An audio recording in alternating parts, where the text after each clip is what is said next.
We are Diabetics Doing Things. Welcome back. It's the Rob and Eritrea show for February. We are still telling the amazing stories of people with diabetes from all over the world. It's February, it's a Black History Month, and that means that I'm a menace on all platforms. I'm nonstop, I'm unstoppable. I'm here to make all the colonizers feel bad all the time. It's also just a great time for history, like learning stuff. A bunch of stuff's happening in the world. But I'm good. How are you? I'm good. I think I follow LeBron's lead on this. Every month is Black History Month, is what he was saying. And I think, that's something we want to celebrate for sure. Well, as we reshuffle, we're literally zooming through the year. I cannot believe it's February 8th. And then as I think about February and Black History Month, I was really thinking a lot about our content. And sometimes being a person of color and in this space, I ask myself to be intentional and add value to these thematic months that happen every year. But this year I was like, we've kind of done this before already. So I wanted to re-highlight our series, More Than a Diabetic, which is still alive on YouTube, on Spotify, on Apple Podcasts, and I invite you guys to check it out this month. It's really a good lesson in the disparities of healthcare and how it can really impact people of color, and what better place than to hear from than people of color themselves. And so we got some really great episodes. We republished the first one this week with Mila Clark-Buckley and Taylor Bedeck, Roy Collins, Chelsea Rice, and Shay Struthers, myself, and Rob. So I really implore you guys to check them out this month. And can't stress enough how much great content we have in our library. It was definitely the right move and to repost it. I think sometimes too, I forget because we're moving so fast. We've done so many episodes. We've got so many great guests. How do we make sure that we're continuing to highlight that on a different time? And this is obviously the right time for it. We released it in 2021, Black History Month was our content then. I do think it's important for non-Black people with diabetes to center the discussion around people with diabetes who are Black and brown, not just during Black History Month, but it's always a good perspective to have that our experience is totally dictated by our melanin and everything from your interactions with your doctor to whether you're prescribed an insulin pump or not. I remember we interviewed Chris Leeper, so we need to probably highlight his episode because this is a huge part of his story, that his doctor didn't even think to tell him that insulin pumps existed for years. And so, it was years before he even learned that was an option. And that just speaks to those disparities in devices and healthcare in Black and brown communities. So much of your lifespan is dependent on the zip code you were born in. All those things are they're very documented. We're listening to patient experiences, real people with diabetes. You mentioned some of their names. Yeah. And the whole series is there. One of the things I think that really positive came out of that was there's an episode about a sort of a JDRF controversy where they didn't protect they did a Juneteenth post and they didn't have a community manager managing the comments, and it got really racist and out of control and bullying and kind of backfired. One of the things that came out of that, because we have a really close relationship to JDRF and me in particular, and we work with them on in a lot of different capacities, which we want to continue to do. And there are, they were there for my family, early on, getting connected, the walks and all of the things and all the money that they raise for research. And when diabetes is cured, JDRF will inevitably be a huge part of the reason why. And at the same time, there are real opportunities, especially within the membership and increasing and including more people. And I know you're helping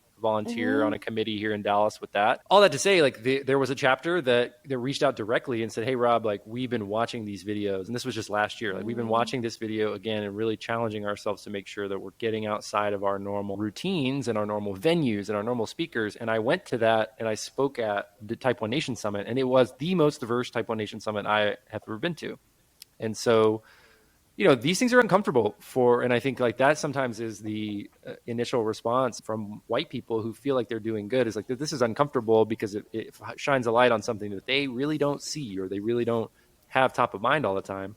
But shout out to the people who are taking these lessons and who are learning. I also am learning every day. Every time we include a more diverse perspective, it opens up my eyes to how different of an experience it is. And you and I talked about this at the end of last year, because there was the first time I ever really spoke about white privilege and diabetes was in a group of other key opinion leaders and influencers in the space. And I don't know that I was really ready for it, but I just knew that my experience was not the same experience as our black and brown friends and community members with diabetes. And kind of had to explain that to some other white folks in the room because they were having trouble connecting. Like, just because you're white doesn't mean diabetes is going to be easy for you. And that's not what anyone is saying. Right. But there are inherent biases and inherent barriers that have been around for a long time that a lot of people, white people in particular with diabetes, aren't thinking about necessarily because they don't encounter them. And it's important to Right. center that conversation, especially this time of year. I also think it's really important to remember that I think people, something that crosses in my mind is like, people are like, well, what's the point? Like, why should I speak up? If I speak up at this small level in this little room with this, what's going to change, right? And I don't remember if we've told this story before on the pod. So if you've heard it before, I'm sorry. It's so weird to me that you remember this specific moment because truly, like, if you wouldn't have spoken up at that meeting, I wouldn't be here at Diabetics Doing Things. So I'm going to fill the context blank spaces for the audience real quick. Rob spoke up at some meeting that he was at to include diversity. There was a person of color. I don't want to put them out there.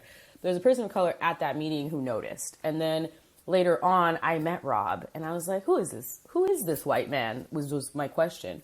And that person told me, Rob is legit. He is a cool guy who actually cares about this on his own time. And it's not to like give you flowers, but it's so that other people will listen and be like, when you speak up and you let people of color know that you are a real ally, we will come to those places and we'll add our value and we'll create a relationship and I don't know, maybe have a podcast together, you know? So it's really interesting how those seeds can be planted when you do have the good intentions. And to the white people who say that like, oh, this is uncomfortable, it's a form of reparations. You're having to do the work to dismantle things that you kind of are, that have been made to cater to you, right? But catering to you is not really making the system better for everyone. And the only way we're free is if we're all free. And I am off of my Black History Month pedestal now. But no, it was just a really big project and it meant a lot to me, and being able to come here and make it happen. And I see every day, like, you know, even in my other job, I know it's common knowledge and it's public information, but I am the only Black woman there. I'm the only Black person. And someone asked me, they were like, you know, why are you okay with that? And I was like, because someone has to fight the good fight. And I don't mind fighting it from the inside. How can I change a table that I'm not sitting at? How can I rock something that I don't have access to? That's a question that I get from different avenues, you know, from a lot of different stuff that I work in, that people are like, why are you okay with X, Y, and Z? Because if I can do some of the work to make it easier for the people who are coming after me or to open the door up for more people of color, I'm going to do that because that's what I like to do. So happy Black History Month. And that's my menacing attitude. Change the world, make it better. I think, though, I want to focus on, people really ask you that, why are you okay with that? Yeah, I've had, like, in the last 3 weeks, I had someone ask me if I was sure that where I was where I wanted to be. And I was just like, yeah. And they were like, well, you're the only person of color there. And like, aren't you tired of barking the same bark? Like, aren't you exhausted saying, hey, we need more people of color. Hey, we need to do this. Hey, we need to diversify. No. You know, I was reading earlier this week that resilience is a genetic trait. And, you know, I come from a family of a lot of resilient people. Of my, like, the tribe that I come from specifically in Eritrea, they're like warriors. And I didn't know that for a long time until recently. And I'm just like not tired. Like, that would never daunt my spirit. I'm expecting you to push back. I'm expecting you to be like, well, we've got you, so that I can continue to be like, or how can I secretly slip those people in, right? So I'm always going to do that. I'm always going to try to do what's best, not because it's better for me. It's better for the organizations that I'm at and for our audiences. Like, it's going to benefit everyone. So that's why I do it. Put a lot of things back to basketball, but one of the things in one of my teams that I run, we were, you know, having a tough game or whatever. And I was like, you know, what we all need to focus on is getting a bucket for somebody else. And when we all started to do that, it opened everything up. Everybody started to get into a rhythm. And I think too many people look at most things, especially competition or especially, you know, maybe DEI, as like zero-sum games where if like you're giving something to someone, you're taking it from someone else. And I just think that that is a small-minded way of looking at things, because in my experience, it doesn't really work that way. There's typically enough for all of us to get what we want. We have to ask for it. We have to make space for it. But if you're aligned on a shared vision, so in this basketball example, we want to win this game. And that's really the only thing that kind of goes in the book, you know, is win or loss.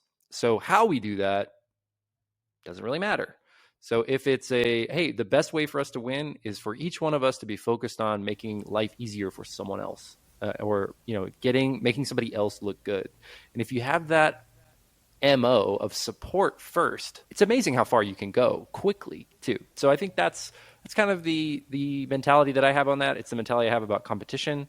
I think that people are too afraid to make space for other people because they feel like something's going to be taken away from them. And that's not just in different cultures or different races or whatever the case it is, but it's also in competitions. Like there are other Yeah. diabetes podcasts. I'm not threatened by them at all because who cares?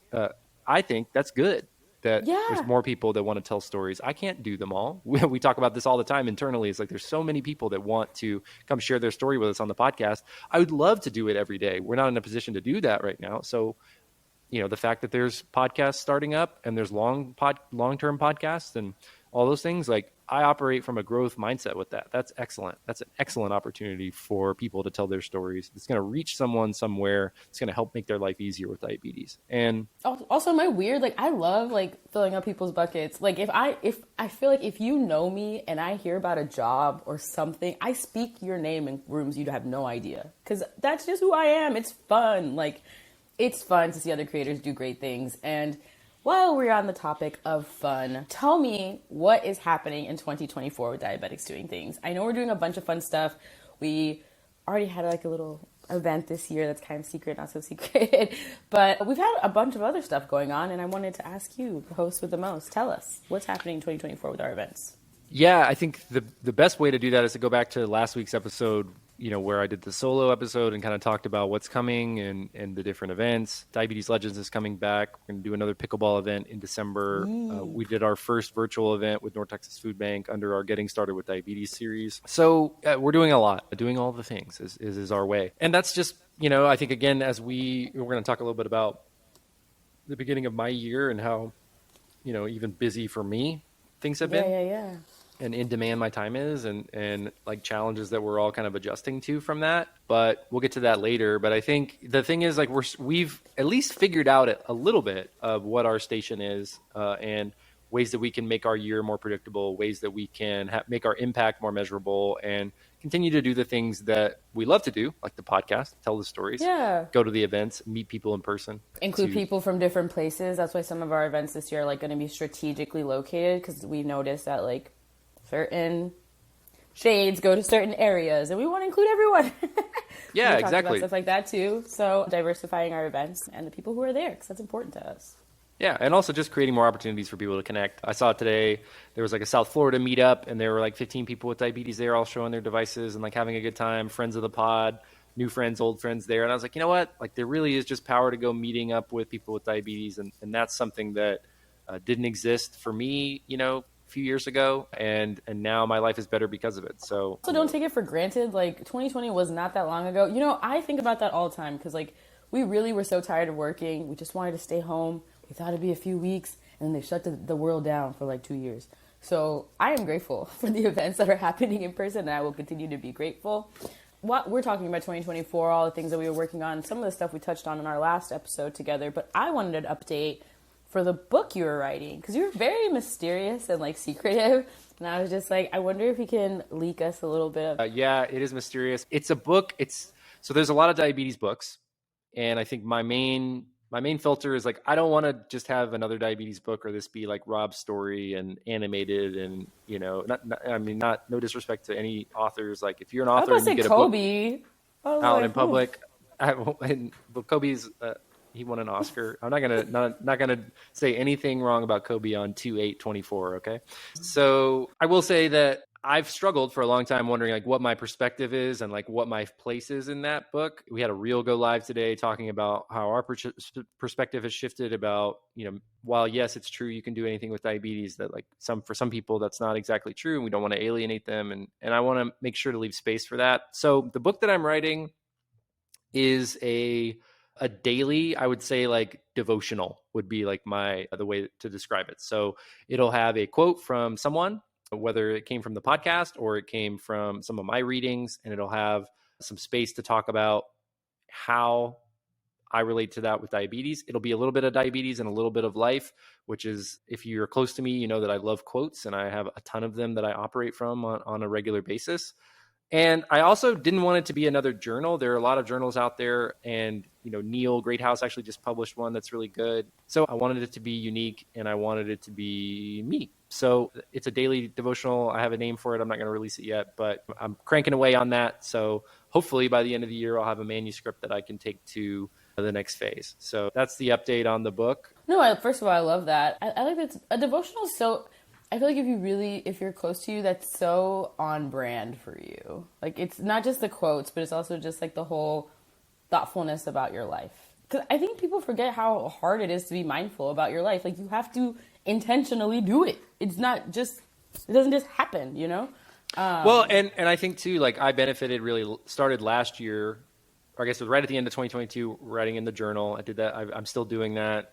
I started reading a little bit of passages from books that I wanted to read during that time. So I reread the Tao Te Ching, which is an amazing sort of style book like that, like probably 200 little tiny chapters of like 1 or 2 pages.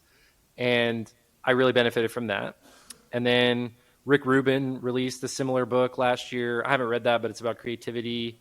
There's a lot of different ones. There's The Daily Laws by Robert Greene, The Daily Stoic by Ryan Holiday. I was reading The Art of Noticing, which is very similar. I remember that. I got that when I was in Sweden in 2022 in a little bookstore, and it's incredible. It's just that 300 or so exercises of how to notice things. And I so want to read that one. That sounds so good. You ought to read it. It's really good. So I would read a little bit of that, and then I would start journaling, and that really helps me. And so I was like, maybe there's a space for me to do a book like this because, do what you know and do what you love. Yeah. So those are the types of books that I like to read, especially as I'm kind of getting my day started. It helps my brain unravel. So that's I like that. what We should put them in the show notes. I will say that I've always been a journaler. Like, I have this is going to sound insane to you. One day I'll let you read it. And actually, it's very on theme for today. But I have the journal entry from the day I got diagnosed. Yeah, I was 23 years ago. Yeah, insane. Yeah, actually 23 years ago. This is my Diversity episode, you guys. But I think sometimes also being around certain people, you get stuff from them by osmosis. That's why you should be careful who you surround yourself with. And talking to you all the time, I've somehow just absorbed things. So my journaling has also been going really good, but I've been looking for books to read. So maybe we could put them in the show notes for everyone who's also on this journey with us of self-improvement and growing as humans. Because I think that that's so important, and just something we don't think about enough is talking to yourself. I don't know, in a way almost reparenting yourself or coaching yourself through what you need. I think having awareness on the way that you talk to yourself, would you talk to someone else that way? I think that was something that I really unlocked for myself in 2022. Is I would never talk to someone or treat someone the way that I was treating myself. And I thought, I had created this story in my mind that I had to do it that way. So where I'm at now is a much more balanced, much different place. So that's that update. And I'm excited to keep on cranking away. There's a bigger update that I want to. This one, last month you were here. And during Black History Month, guys, this privileged white man told me that he was paying $650 a month for his insurance and could not get his insulin. And I was like, dog, if you can't get your shit, how am I going to make it out here? So did you get your Fias? So my doctor hooked me up with some more samples. I'm sitting here looking at my transcript from a voicemail. So we've got another denial. They have the case number. They're my doctor's working on it with the insurance. And I don't know. It's kind of the update was that there's no update. So I'm not getting my insulin through my insurance right now.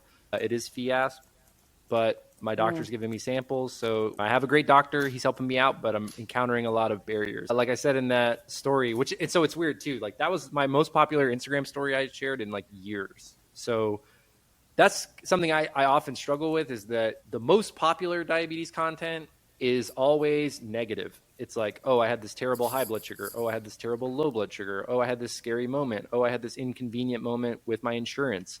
Or I'm at risk of not getting the medicine that I need. And so it creates a loop, sometimes a pattern loop of only sharing those types of things. So I'm being very mindful of, okay, yes, I do need to share that. I think it's important to, like you said, for people who are having issues to let other people know that I am also having those issues, even though I'm supposed to have good insurance and I pay an arm and a leg for it. Also, I'm paying for all my other employees to be on this plan. So throw me a bone here. It's literally just let me have the medicine that I need. Bro, if I pay $650 for anything, eyebrows are coming off. Hair is being lost.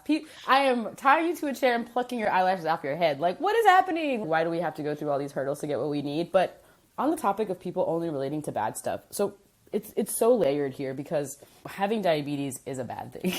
It is not a fun thing. It's not cool. Facts. Some of us live on the more privileged side where we have access to all this artificial intelligence, like the AID systems that you and I live on, right? So I have my tandem Dexcom loop, you're on the Medtronic system. So it makes diabetes a lot easier, and we have some of those negative moments much less. So there was a post I saw this week that said, people with diabetes are living their lives fatigued as if they've only not slept for 3 days. And I looked at the post and I was like, that's not true. I'm sorry. Have you ever not slept for 3 days?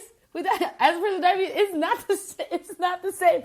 So I think also there's this pity party that it's easy to invite ourselves to. Is diabetes hard? Yes. Is it disabled in different ways? Yes. Can it vary from people? Yes. I'm lucky. You're lucky. I try not to look over there in the dark too much, because if I do, I will live there. I will move in. I will only believe in the bad stuff. So that's what I'm saying. These are the coaching things I have to do for myself. Well, not to be a manifest guy, not to be a mindset guy, but you guys know Red pill. I know, but you attract what you say and what you do and who you're around. So if you're telling yourself a story that it's hard, it will become hard.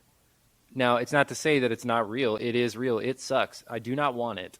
I've been on this podcast saying multiple times, I will give my diabetes back to the first person who wants to come and take it from me.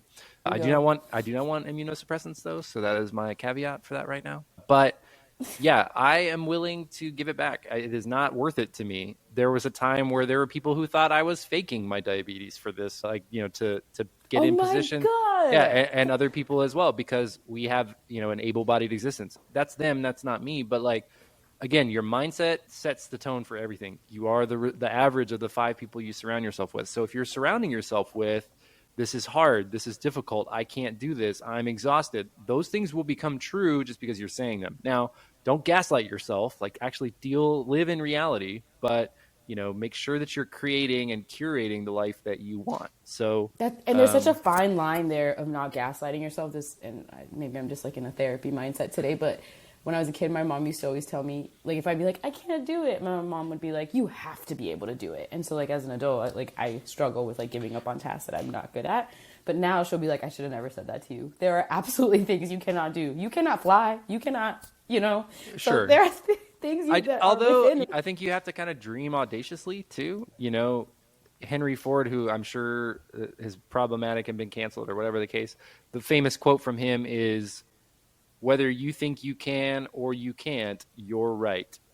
And I think that is how I would sum up the negative. Is if you believe you can't do something, that's going to be true for you. If you believe you can do something, you may not get exactly that, but you'll get somewhere different because you tried. Rob, you got 29 minutes into this episode without giving us a quote. You almost made it, but you almost made a full half hour. So, but I also cited 3 books that I was reading. So it's I know. I was just worse, right? But it's been a month full of things. I'm always on this podcast being I'm such close friends with Rob, but there's stuff I don't know. You randomly dropped some Alamo Draft House collab, and I was like, hold up. We get free tickets to Alamo? What's happening, Rob? Tell me. Yeah, if you want to go see a movie with me, you can. So yeah, I love movies. You guys know that. Yeah. So if you want to go into the how behind it, right? How did you make it happen? You guys know Rob is a diabetes content creator and lifestyle and fitness and fashion and lifestyle. So I love the movies. I don't get a ton of celebrity style perks from this, right? They're not beating down my door to get me to go to premieres and stuff, right? And no red carpet, no rock cow, Erica, all this stuff. It's and those things are fun, and I've done some of those things too in the diabetes world, and they've all been great. And I think a lot of what I've done here, I've just discovered and said yes to, and just been able to say, all right, well, this seems fun. I'm gonna go, embrace the journey. So a few years ago, right before the pandemic, I got introduced to a small PR firm who offered me movie tickets to a premiere. I got put on some PR list and was able to get to go to a movie for free. And I was like, okay, cool. I want to do more like this. So I just made friends with them. I just kept them on. Everything that they sent me, whether I could go or not, I just responded to it and said, hey, I'd love to do this. Or, hey, sorry, can't make it, but keep me in mind for future stuff. So building that relationship over a long period of time opened me up to get to go to more movies, which is literally all I wanted. So, Erica and I got to go see Air last year, the Jordan movie. We got to go to an early premiere. We got to go see Iron Claw this year, which was amazing. We had like seats with our names on them in the movie theater. And so it's kind of like really nice perks, And I love movies so much. I love the movies. I think about that Tom Cruise intro to Top Gun Maverick where he talks about, we made this for you in the movies, see it in the theater. Like, I love going to the movie theater. It's some of the best days of my life. Even in my lowest moments, I can go tap out of reality and go sit and watch Django Unchained for 2.5 hours and like have the best day. And so that is my movie.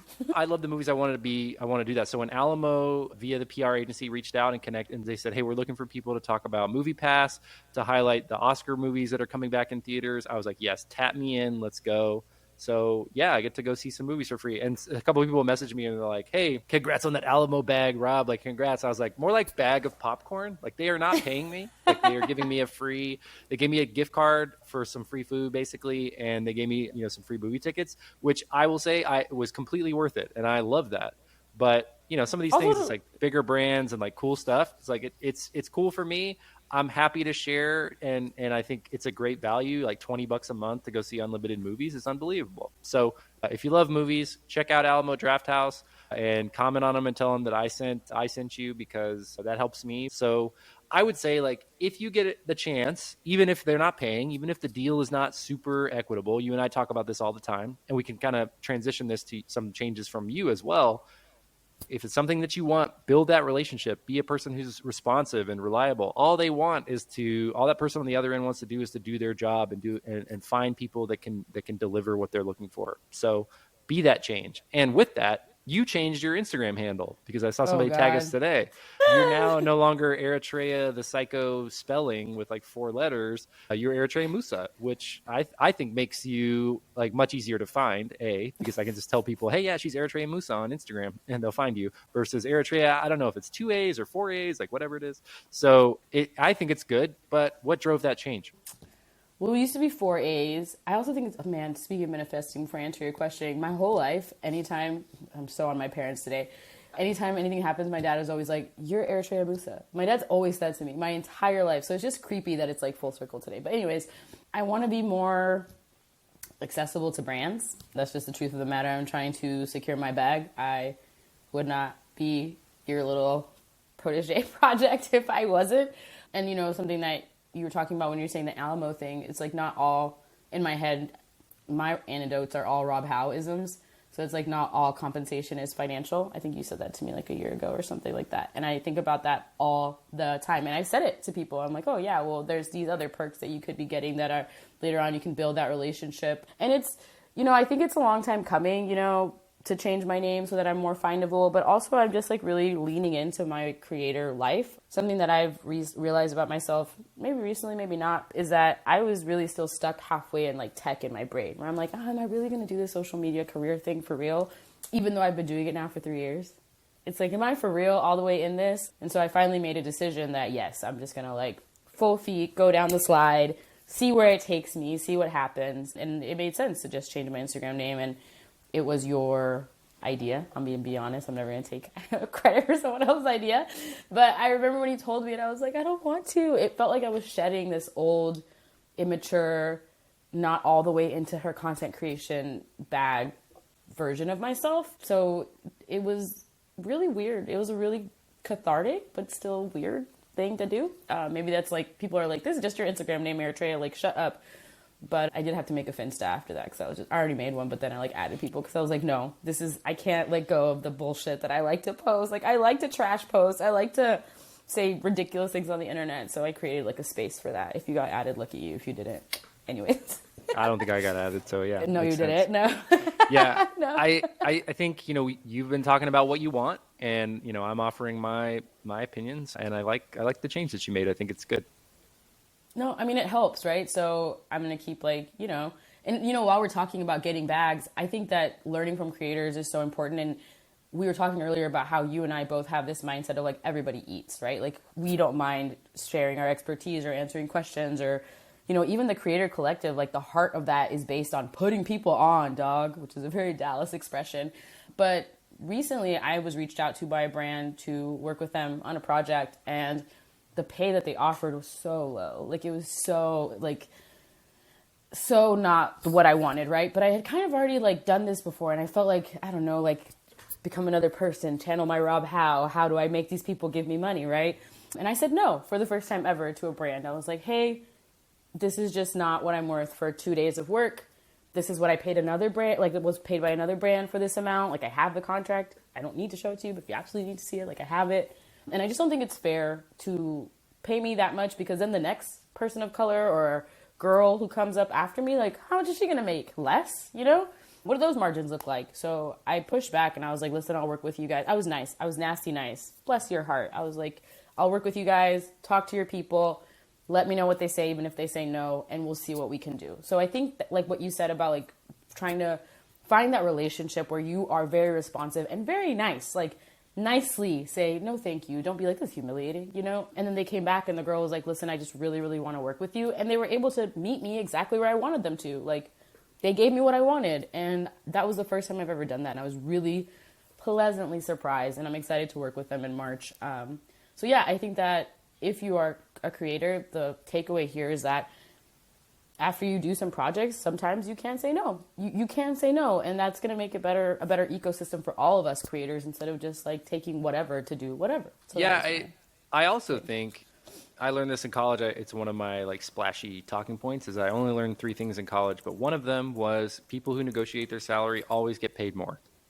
It may not be exactly what you want, but it's going to be more than they initially offered. So you got to get comfortable doing that. And that's a hard thing to do. I don't care how practiced you are. I don't know how many negotiation master classes you've taken or whatever the case is, or how many creators. I had a friend last week who told me that she was working on a new job interview process, and she worked with a creator from TikTok who gave her an hour coaching call on how to negotiate her salary, and she got paid more because of it. So learning how to do that is really important, and it's uncomfortable, especially as somebody who literally is his own agent and advocates for his own payment on a regular basis. It's uncomfortable. It's a scarcity mindset too, right? Like, well, you're sure. like, what if they say no? Like, what if I push back and I'm like, no, thank you. And they're like, well, then bye. Like, we'll just pay the next person the $2 that we offered you. So it's also just like believing in yourself. Like, I know that I am worth what I'm asking for, and that, you know, you get to own this in perpetuity. Like, you know, so for just, sure, you know, pay me. But yeah.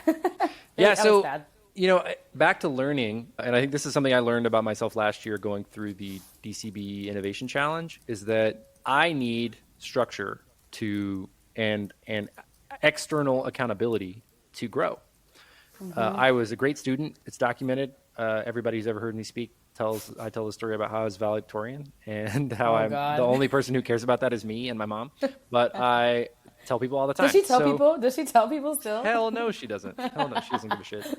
But sorry for cursing if you're listening to this in the car with your kids. Sorry, Mom. But again, back to the structure and knowing yourself and learning about yourself. So I applied and was accepted to the Goldman Sachs 10,000 Small Businesses program. And I'm in cohort 28 here in Dallas. So every Friday this year, I've spent all day in a workshop with other business owners. There's 40 of us. You know, back to the diversity and representation piece, I am the only white male in the class. So I think that's great. The program as a whole is much more white male centric than my cohort. There are a lot of women-owned businesses. There's a lot of minority-owned businesses, and it's great. And I think it's a good environment for me to be in, because like the only other time I'm in an environment like that is in athletics. So I think I still get a lot more exposure to being a minority in spaces because of that. But it's really cool to have that on a business side. So I'm with these other 40 business owners. We're grinding every Friday. Some people are driving up from Austin to be part of this program. It is highly competitive. It is a super growth skill development piece. I think the bit that I'm ruminating on and trying to figure out like how to explain is, you know, those Instagram videos where they're like, you got to put in the work. You got to like make the sacrifices. You got to get in the gym. Even when you don't want to, you got to do it. And it's like Kobe's voice talking about that is the process. Like that is winning, is like, you know, doing the work. I'm doing that. And so like, I'm not ignoring you guys, or I'm like not going ghost because of any other reason other than I'm in the lab. I am working. I am growing. I am leveling up bro. On the other end, like, I miss you guys. I miss talking to people. I miss bullshitting on social media. I miss connecting with my friends and talking about, like, today's the NBA trade deadline. That's like one of my favorite days of the year. And I'm so disconnected from the narrative of that because I'm working. I'm grinding all day, and then I'm spending my free time after work with my wife, and I'm going to sleep. And so all of these goals and like all of this stuff and all this growth does not happen without sacrifice. And I right now am sacrificing. So when I emerge and I am the next level of this, this menace, like to quote Eritrea, it's because I'm in the lab right now. I'm Kanye making 200 beats a day. I'm Kobe in the summertime, like 4 a.m., 6 a.m., 12 p.m. I'm working. I have one question and one only. Are you a different animal but the same beast? Exactly. That's exactly what's happening. I am in the room, and I think, back to the environment, like, you got to put yourself in environments that challenge you. You got to commit, like, oh, you're going to take a full work day away from me every week and give me work on top of that. And that's what you say is the price for leveling up. Okay, let's go. Good. Let's get after it. Because if you want to be part of the metrics like that they share within this program, that like a dramatic majority of the percentage of companies come out of this with massive growth. You want that, you got to pay the price. It does not happen for everybody. And so, I think that applies to anything in your life. If you want to go somewhere and it's audacious and big, you got to put in the work. You got to grind. You want a hard body, you want a Bugatti, you better work, bitch. Shout out Britney Spears, dude. You want a Maserati, Stop. You want to be the life of the party? You better work. You better work. I'm glad you're being forged in this fire because it can only benefit the people around you, and that's me and the listeners. So, I mean, I'm very excited for you. I'm excited to see what comes out of it. Guys, we've just been running our mouths. We still have so much stuff to cover. We do, actually, but I was looking through the agenda. So all that to say, like, to sum up this piece, we've got some new partners. We got Thrivable, which is coming on. We're going to be doing some ads for them on the podcast and in the drip, which is coming. And we've got a Medtronic sponsored episode coming up from last year on World Diabetes Day, which I'm very excited to release to you guys. We've got a partnership with Embecta, who I'm very excited to teach you guys about and talk to you about a new brand that makes a lot of the diabetes, like, physical pieces that we interact with and interacted with for a long time. I'm also going to ATTD in Florence in March. And that is actually our first conference where Diabetics Doing Things is going independently of a partnership. So typically I go to these conferences with Medtronic, and I may do some stuff with them while I'm over there. But this one is Diabetics Doing Things is going as media. So if you're listening to this and you want to chat or you want to get together while we're over there, please reach out. And I'm looking forward to connecting with all of our European friends and delegates and representatives from these different companies and organizations. It's going to be a great time. If only Eritrea was coming, that would be even better. But you know what? Soon, next year. We'll make it happen again another time. So this is the first of many, but it was really cool. Like, ATTD was like, oh yeah, we'd love to have you guys come through as media. So thank you to ATTD for respecting the platform and the pod and all that. Shout out to my boy, Tade Barolino, my boy. This is like the #1 key opinion leader of diabetes in the world. He's the head of the board for ATTD. So I am really happy that we are going. Even if I can't be there, I'll be attending virtually and watching some of the sessions online. And like Rob said, if you want to meet up with him, please let us know. You can even talk to me. I will set it up. Like, I will make it happen because we are really excited to see everybody. And, it's a good opportunity for us. So very excited about that. Okay, so that's enough about me. Let's talk about you. 23 years with diabetes. Oh, okay, look at that. 22 and 24. That's nice. And I was diagnosed on the 21st. That's interesting.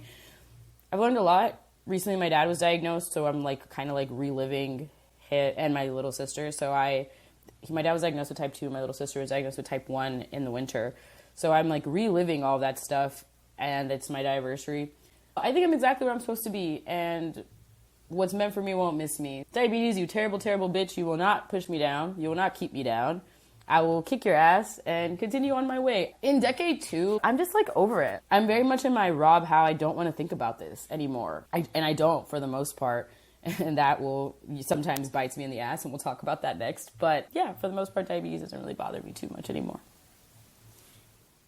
I don't know I don't know how the Rob Howe I don't want to think about this anymore works, but I'm curious to know. I'm gonna approach it with curiosity. Trust me, I am Well, thinking like, about it. well, I just sometimes when you talk about it, like I've never had a 99% in range day, like Really? ever, like a never, ever, ever, ever. Yeah, we If can you're we a can we girl, can we can crack that code real quick. All you gotta do is eat salad for yeah, 24 hours. yeah. If you're a girl and you've had a 99% in range day, please tell me. I don't know. I don't know if it's my hormones. I don't know if I'm just a really cranky person. I am definitely one of those people. When I get mad, though, I can see I can see it, and I Mine too. tend to get angry really easily, even if you can't like see it on me and I'm not expressing it. Inside, I feel like I'm boiling and I'm gonna die because all my organs are so hot and I want to kill you. So I see my graph just like trend upwards a lot times in the middle of my days, and that's frustrating. But yeah, no, when I say not think about it too much, I just sometimes think I'm like, your Medtronic system must be really awesome, because it just sounds really awesome, and it sounds like it's been a lot better with like the site changes and stuff. So sometimes I'm a little jealous. I'm just like, I wish my shit was like that. Come on over. So, Yeah, plenty of join room us. on the Medtronic bandwagon, you know? I don't know if I'm ready for that yet, my brother, but keep the door open for me just in case. And speaking of like pumps and stuff, 2 days ago, I turned off all my high alarms. I shouldn't have done that, but I hate them. And most of the time my blood sugar's not high. I'm a hypoglycemia girly, not hyper. So I turned off my high alarms. They're annoying. But I told myself in the wintertime, like, maybe I should start to turn them back on. You know, my A1C is trending over 6.3. Like, let me maybe get a little bit in tight range. A couple of days ago, I saw that my blood sugar was like trending high, and I was like, why? So it was like 275 and going upwards one arrow. So I like bolused and like was like, what's going on, pump? Like, you should be taking care of this. Like, do your fucking job. Sorry. So anyways, it was like that for like 8 hours. And then I finally like went to the bathroom and like lifted my shirt and was like, my pump was disconnected from my body all day. Like all day. Like not hooked in, just not, you know what I mean? Like that little sound that it makes all day long. And just because Eritrea doesn't have her high alerts on, I did not notice, but I was really thirsty and headachy. This is the day that I had the migraine. I had to call out for our meeting, that I was like, I cannot, what's happening to me? I'm going to die. But that's all to say that you can be 23 years into this and still be making user error dummy mistakes, dog. And I was appalled at my... I went to bed a few months ago with that pump on suspended, and it, woke up Really? 300. Yeah, I woke up 300 at like 2 a.m. Like, I woke up with a dry mouth. I was like, why do I feel this way? And sure enough, that pump was suspended for like 4 hours. And there you go. Turns out I still have diabetes. So Turns out you're not cured, Rob. Turns You're out. fine. No, it's just like little things can also happen. So in February also or mid-January to now, I got a respiratory infection. I thought I had COVID. I would come to my meetings. I'd sound like that. My sugars were just really weird. I had to like adopt a sick day thing in my pump, which I'm really grateful for. Those profiles that you can set up in your pumps really make a difference. I called my endo to see like what she could see on her end so that we could adjust it together. So that really helped. But that seems to be going around the entire nation. So that's why I'm saying this to you guys, is that if you are not feeling good, talk to your endocrinologist, set up that sick day profile, because high blood sugar and sickness equals possible DKA. So please try to take care of that and take care of yourself and stay hydrated, because something is definitely going around. yeah, it is. You can look at the data. Really bad RSV numbers, really bad like cough and bronchial infections, sinus infections, COVID, all that stuff. Can't relate And to it's me. too late. I can't relate because I haven't been sick since 2020, but no sick days. You're saying But- it on the pod. But I am a highly healthy, highly precautionary, highly vaccinated individual who wears masks on planes and who doesn't go to bars, like doesn't really interact with like in places where there's a lot of people who might be sick. Except I will say, like, people have been more congested in my like class, and I'm like, we don't have to be in this room all together. Like, You're like, can I take this classroom? keep your workplace symptom free is my advice. But if you're trying to be more like me, hit those greens every morning, hit that water, get that sleep, jump in that cold plunge, exercise, get outside, do all the Huberman stuff, because that will help your immune system. So I guess I'm just a dirty loser who got sick. Anyways, don't get sick, y'all. So sickness is a mindset above all. I'm dead. I'm out. Don't do that. You're telling my dad right now, trying to tell me he can make his type 2 diabetes disappear. I love it. Because what if he does, No, if anybody can do it, it's Ahmed Musa. Speaking of making your diabetes disappear, really funny stand-up I was watching this month. So I watched the new Pete Davidson. He was talking about how he had talked about his Crohn's disease on a different stand-up, and so now people come up to him in public, and they're like, you have Crohn's disease, man? Me too. Me too. And they'll like rub their tummies. And Pete Davidson was like, no, bro, like I am the Magic Johnson of Crohn's disease. And it literally made me think, is that what happened with Ralph Barbosa? Like he was like, oh, I'll come on y'all's pod. Like I have diabetes just like you guys do. If you got cured, Ralph, and we don't know, I'm mad. I'm super salty, and I need to know. I wonder if he thought that day that I walked up to him at Nordstrom's, he was just like, actually, I don't have the same kind of diabetes that you have, weird insulin pump girl. I've found the cure. I am in the millionaire level now. I am the Magic Johnson of diabetes. I love that because we talked about Magic Johnson. Like we don't have a Magic Johnson of diabetes because if we did, he'd be in the White House already, doing that thing. I wish Magic had been diagnosed with type 2 because we would have fixed it. So many things would be fixed. Because, Magic Johnson has the highest win percentage in the history of the NBA. The two people behind him, a guy named Larry Bird, lifelong besties and rivals. And Kawhi Leonard is number 3. Kawhi Leonard has won 77% of his NBA games. Anyway, that's just a fun fact. But Magic Johnson, whatever you put him, he's going to win. And the advocacy that he did for the HIV and AIDS community in the 90s was literally in the White House with George H.W. Bush within weeks of being diagnosed, explaining HIV to the president and to the Director of Health and Human Services, and creating a path for people with HIV to have someone to look at and, to explain. So very similar to what Pete Davidson is doing for Crohn's and what Ralph Barbosa will do on this podcast for people with diabetes. Inshallah.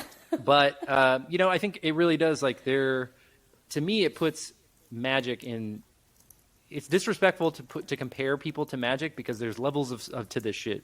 Truly of the celebrity, because he is in the tip top percentage of all time celebs and athletes. There's a Mount Rushmore of the Mount Rushmore, and Magic Johnson is on it. I think that's I hope Pete Davidson gets to that point, but I also saw Magic Johnson at age 55, working out on his yacht that he owns in the Mediterranean. So there truly is different levels. There's different. There's a great book called Showtime about the 1980s Lakers. You get to learn a little bit more about Magic. There's his documentary on Hulu called They Call Me Magic. That was pretty good. Anyway, shout out Magic. Not everything about his life obviously is to be adapted to. Obviously, he's human, but what you do when you face adversity, how you respond tells me everything that I need to know about you, and that is the type of guy that he is. So 100%. And I just want to say, be the person. If you can't find the person, be the person, Halle Berry. Anyways, we have a segment to get to. Here's the mail, it never fails. Okay, I'm making this up now. I like it. I like we're getting to the jingle. We're getting to it. And we've got some questions from our community talking to a question box that we put up about love and diabetes and some interesting stories. So I'm going to read the first one that was sent to me directly. So it says, when we first started dating, my boyfriend said, quote, "I never want you to get out of bed to get low supplies. Wake me up and I will get them for you," end quote. That is very sweet, especially as somebody who I don't love waking up in the middle of the night. So that's like a really nice. Who does, bro? Right? Who does? So I love that journey for you. And 4 years later, that changed, but only because we were married and he takes care of our 1-year-old when he wakes up at night so that I can rest. So that's, again, we shifted low blood sugars for taking care of the kids. That's super sweet. I knew he was a keeper because of how serious he took my type 1, among other things. And that is just a really sweet Valentine's story. So if you were lonely, you just know that there's guys like that out there. Not all men are trash. Wait. So first of all, no, not all men are trash. A lot of them are great ones. And I also have a sweet one that was sent to me directly this morning. It was like, the person said I include their name. So shout out to my friend Audrey. And she said, haha, okay. Jackson, who I guess slept over on their first date, and she got low at like 2 a.m. And he didn't have experience or anything with diabetes, but he just kept me awake and held me for 2 hours the very first night we met. And he still does it anytime I have a nighttime low. I think it was so funny she said this to me because just in the same vein of what you said, our friend responded in the same group chat and was just like, we hate learning facts about your relationship. Some of us are alone. Because that is the sweetest thing I've ever heard. Like some man, like your man just holding you in bed while you're sad and low because it feels bad. Like, I love it. I love love. It's so sweet. It is sweet. Like there's a couple other really fun ones that we got. My boyfriend went to the hotel lobby for my low snacks after after having sex, after some little intimacy, and he just went in his boxers and socks. So he was on a mission. He was on a mission. He ran, and embarrassment be damned, he went and got those low snacks. So shout out to him. That's actually so sweet. Yeah, it is. Like even in the moment, you got to like prioritize, make the main thing, right? You got to keep alive, keep hope alive, keep love alive by treating those low blood sugars. Those were cute stories, but there are some question ones. There are some on the opposite end. There are some difficult ones, right? Like, and I've said before, and I see this a lot, like diabetes and dating. Like if you find somebody who has a lot of either stigma or misinformation or just rude about your disability and your diabetes, like that's a great filter for saving you a lot of time. And like that way you don't get in a relationship with them and then figure that out down the line. However, we've had friends who've been left for that, right? Like, yeah. Don't we know someone that like got dumped or divorced because like they got diagnosed? Multiple people. That's wild. It's crazy, right? But you don't learn about that. It's again back to the magic thing, like how you handle adversity in your low moments tells me everything about you, right? So we had the story submitted once. I was rejected by another medical student because I have diabetes. I thought she was a great girl, but she broke my heart because she told her friends, he's a diabetic, he'll surely die soon, and surely won't be able to perform, and perform is in quotes, so that's, I think, a sexual thing, after 30.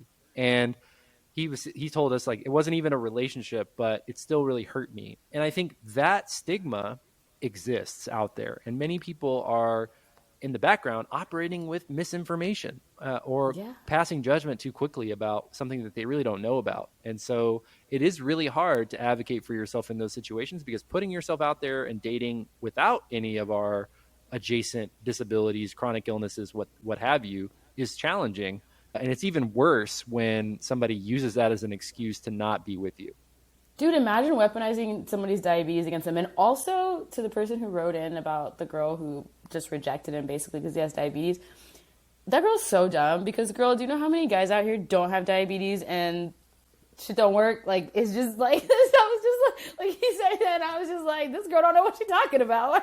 Yeah, it's like it almost has nothing to do with that, and at the same time, like stigma and misinformation and diabetes can affect your reproductive organs on both men and women, and high A1Cs and all that are directly correlated in some cases. So not even all misinformation, but just bad attitudes, just like mean-spiritedness. Ugh, just ugly. Don't be ugly. Why be ugly when you could be cute? Ableism in that is just ugly. It's ugly. God don't like ugly. Not really, he doesn't. There's a few questions in here. I feel like you're in a, like, when I think about good relationships, maybe this is me painting things in rose color for myself, but I like yours. Like, that's mom and dad. Like, Rob and Erica, like, couple goals. Like, people who really support and love each other, and it's really nice to watch, because there's so many dysfunctional and weird relationships on this planet. So it's nice that people around me have, one that I can look up to and maybe aspire to. But we have some questions in here. So pick one or two, and because we got four. Yeah, give me one. Give me one good one. And thank you. See. I think Erica and I'm very lucky to have the partner that I have, and I think she's lucky to have me. But we'll let her answer. We'll let her answer that another time. One day we'll do like maybe we'll do like a relationship full on episode where I'll just like fully quiz you guys and be like, tell me this. But the question today is, and this is, I think, a good one. Does having type 1 affect your thought process around having kids? Is there a stigma there? Ooh. A lot of stigma questions today. I think there can be a stigma. Erica and I talked about in our solo episode, so go back and check that out, about a friend who was going through some of those conversations with their partner who was curious about having a family. And for us, it hasn't really come up because the numbers are, I think, higher for men who pass on the gene, right? But it's still really low. And, kind of what we decided, and we talk about it in the episode, is that if that were to happen and we were to have a kid with diabetes, like what better example to set, and like what better partnership could we have with our child than to have somebody who already knows what it's like and help them navigate it. So that's our perspective on it. There certainly is, I think, just stigma in general around passing on chronic illnesses, but related to diabetes, I think my position is I would certainly not want that, but we can navigate that as a family when the time comes. I also think that, like, I have two healthy parents who did not, like, recently my dad's been diagnosed with type 2, but neither one of them had diabetes. Diabetes didn't run in my family, and I still got diabetes. So Yeah, you same. could be totally healthy and still get something. It's literally one appointment that changes your life. And I don't wish to have kids that are like chronically ill or disabled in any way. However, if my child was chronically ill or disabled, I would love and take care of them because that is why they're my child. Like, there No is also doubt. this underlying personal belief system, right, that you have to have with your partner, if you ask me, where it's like, what's meant for you is meant for you. What's written for you is already written. That child has been assigned to you from it's a higher power. Like, that's not even my decision, dog. So I also think, like, back to mindset, like operating from a fear mindset, operating from a yeah, scarce mindset. Like, don't bring those things, don't manifest those things for you and your family. Like, no matter who we are, we're gonna love each other. No matter who we are, we're gonna be ourselves. That's my position on kids. No matter who they are, I'm gonna love them. No matter what challenges come, we're gonna do what we can as a family to move past it. So, and I embrace it too. I think that's part of it, is like accepting them for who they are, no matter what that comes with. I love this mailbag. Usually we're only gonna do like one or two, but this is special. It's gonna be a Valentine's Day, and we're gonna do two more. Okay. So the first one is, does having type 1 ever make you feel like a burden? How do you manage that in a relationship? Ooh, these are No. deep. He said, nah. Nope. He's never, ever? Really? Nope. Maybe I do sometimes, because it's like I'm cranky when I'm low, or like sometimes I'll be like high and I'll just be like, ah. So it's like, why does that person have to deal with my nonsense? Like, I'm sorry for how I act when my diabetes is being annoying. That just sounds very not fun, I guess. I wonder if you've ever felt like your diabetes is a burden. Please write in mailbag at diabeticsdoingthings.com. I just want to make sure I'm not by myself, because I don't know if I'm it's an sure answer you're not. everything. I'm sure you're not. I just feel bad for it all the time, and I said this in the last episode, but like my ex used to say like that he'd help me, like that was like the romantic thing he would do for me, is like help you when your blood sugars are messed up, and I'm just like, ew, like I don't like that. Don't weaponize my disability against me. So other people who have felt like burdens, please tell me, because I feel alone right now looking at this man who's not a burden to anybody apparently. I am a burden to myself. That's how I've always kind of internalized that. Okay. It's my responsibility to, and I do have help, and I think I'm better now at accepting help and asking for help. But I don't see myself as a burden in any way. Even when I do things that are not like that I'm making the decision to do, I don't want to view myself as a burden anytime. That's a good way to think about it. Maybe I should, let me write that. I'm going to ask my therapist. Okay, so the last one's going to be cute, because we keep it cute around here. What is a cute or loving thing your partner does or has done when experiencing a low or high? If you want to share with us. You don't have to, I guess. My thing that's cute, I think, is that Erica makes sure that my gummy bears are reordered all the time. So she's like the keeper of the Aw. inventory. And I've talked about this a little bit before. I am very like improvisational and like not so good at planning ahead. I'm getting better, but she makes sure that we're never empty on gummy bears. And for those who've listened for a long time and heard my stories, I used to just like, oh yeah, cool, I'll just go to 7-Eleven, or oh, cool, I'll just like figure this out. But I now have a stasher bag full of gummy bears in my man bag. I've got gummy bears in the pantry at home, and like multiple bags. And like when we get to the last bag, she reorders the next one. So like that's the cute thing that she does. That's really sweet. Aw, it's like you don't even have to think about it, because like the stasher bag just says stocked. We all deserve an Erica. Where's mine, God? I'm just kidding. When will it be my turn? Well, I've asked like 5 of these questions in the mailbag. So Well, he's a real one. So, speaking of him, he's cool too. Like, he'll do stuff like, first of all, never says anything about helping with diabetes, which I really appreciate. Something I've noticed with relationships and diabetes is that my pump site will always get ripped out, like, because someone's always touching you or like, doing this. So that's one thing. But the other thing, he'll like help me get a new one. But the other thing he'll do is, I hate eating when I'm low. And I know that sounds crazy. Some people are like, I love it. I hate it. Don't want to chew. Don't want to anything. So if I'm like, oh, I'm going low, he's like, how many arrows? I'll like tell him. And he'll be like, I'll be right back. And he'll come with like a bottle of Mrs. Buttersworth and just give me like 2 tablespoons. He's like, here you go. Boom. And it's just like done. Don't even think about it anymore. But that's usually when we're at his place. So he keeps like maple syrup around. So he eats like very high protein, low carb, but he always has maple syrup or like a new bottle of Mrs. Butterscotch. That's my favorite. I don't fuck with Aunt Jemima. That's racist. I think they totally changed it, by the way. I don't think it's called that Good. anymore. There's a small aside. There's a girl in high school who used to call me Aunt Jemima. Yeah, tough scene. Like, and I would like laugh. Like, that's how she had me saved in her phone. And I would like laugh and be like, oh, that's so funny. That's so cute. I really wanted you guys to like me. I'm so glad I'm not like that anymore. Well, there's a lot of unlearning that's going on. I'm sure if you guys did a solo podcast, the two of you, it would squash the beef, and you didn't know what you didn't know. She's a That sweet girl. just She's shows, sweet. yeah, if you think that racism is fake, that is racism, and even innocent racism is still racism. Well, that was the mailbag. Mailbag. I tried to sing. I'm not a good singer. This is Black History Month. Eritrea can't sing. There you go. I cannot sing or dance. That's the fact. But thank you for listening today to today's episode. Right into the mailbag. We're going to have some really great topics. Maybe we'll put them on the story, but it would be the best if you guys could write to us, send your questions about diabetes, relationships, life, anything. Mailbag at diabeticsdoingthings.com. Rob and I will answer your questions on the show. And we're doing them on every episode now, so keep it locked, even if you want to skip to the end just to get to those mailbox responses. I'm real excited about that. You can also click through in the chapters on Spotify, check out the show notes for the book recommendations, as well as the other podcast episodes that we referenced. And we'll see you next time. Bye.